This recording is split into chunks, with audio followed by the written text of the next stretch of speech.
What did depression feel like when you were in it? Like what did it feel like at the beginning, and then what did it feel like as it got worse, and then how did you come to know it? For me, it was like really, it was a loss of like a loss of joy. I never felt happy. Like I got one thing I remember is I booked a commercial, and like the commercial payout was like 10K, $10,000, and essentially I worked 3 hours for that $10,000. Where most people are like, oh yeah, all right, awesome, stoked. And I was like, okay. And then I kind of walked to the door. I'm like, let's go to the gym. Like I just had, there was nothing, there was no acceptance or anything inside me that was like, oh, this is pretty cool, or this is at least something's going on here. That was obviously an extreme thing, but like other than that, like there was no relationship joy, there was no family joy, there was no happiness when I went home to see my mom and my sister who were still alive, and I should be, grateful for that. Um, I had nothing, and obviously, when you're missing out on joy, you're missing out on motivation, you're missing out on sexual tension, looking to see a partner, looking to have sex, looking to feel wanted, looking for companionship, friendship. So all those things were affected. So that's what depression felt like for me. Yeah. I like how you worded that. And so when you got to that point where you're like, okay, this isn't changing, and I need to get out of this, or I need to take action steps towards getting myself out of this. What were your first steps? I guess that's the question. Yeah, what were your first steps? Yeah. Yeah, sounds like a good question for it. My first step was to admit that I needed to do something. And my second step was, man, I'm going to go online and see what the hell other people are doing. Like that really was my step. Like, I don't know. I've never done this before. Um, and I went online and I started reading blogs and I started listening to podcasts. And actually, this is the reason why I started Never Alone, because I actually think that most of online content is horrible around mental health. I didn't connect with anything that any big government said because there was no lifeblood, there was no passion, there was no human talking to me.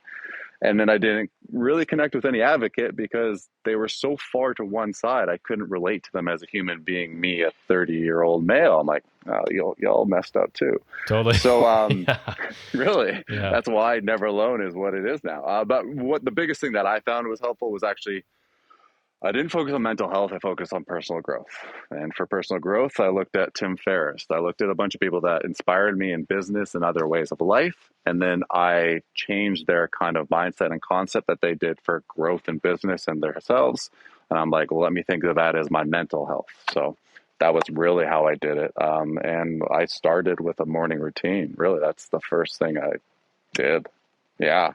First thing I did, I read a book, one of Tim Ferriss's books, and it talked to like 100 people on what they did to better themselves as humans and businesses, and like 70% of them said morning routine, and they gave a little list of what they did.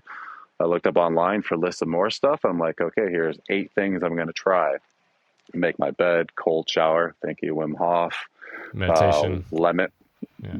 hot lemon water, meditation, Yeah. journaling, coffee, and at the end, don't pick your phone up until you're done. I'm like, okay, there we go. I'm going to try Totally. this 50-minute routine. Obviously, it's really damn hard to do anything right away, especially not look at your phone when you're so used to doing it for 20 years. So I actually did my first 2 weeks of routine, where I think probably 3 minutes long. Yeah.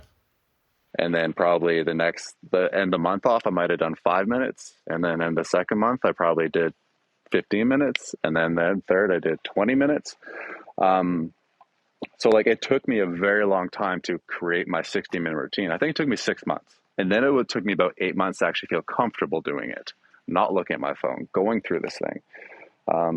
So that was my start. And like really where I won on that is I didn't give up. Like if I had a shit day and I woke up and I was like, I just started crying in my shower, because at that time I was doing that at times. Actually, I was doing that quite a bit, just breaking down like, why am I feeling like this? And I would just break down like, why am I feeling like this? Why can't I stop it? I would stop my routine and I'd go back to bed because I just didn't have the motivation to do it. But where I won was that night, I'm like, okay, I'm going to try and beat that one step. I'm going to get out of the shower and do my next thing. And that's what I did.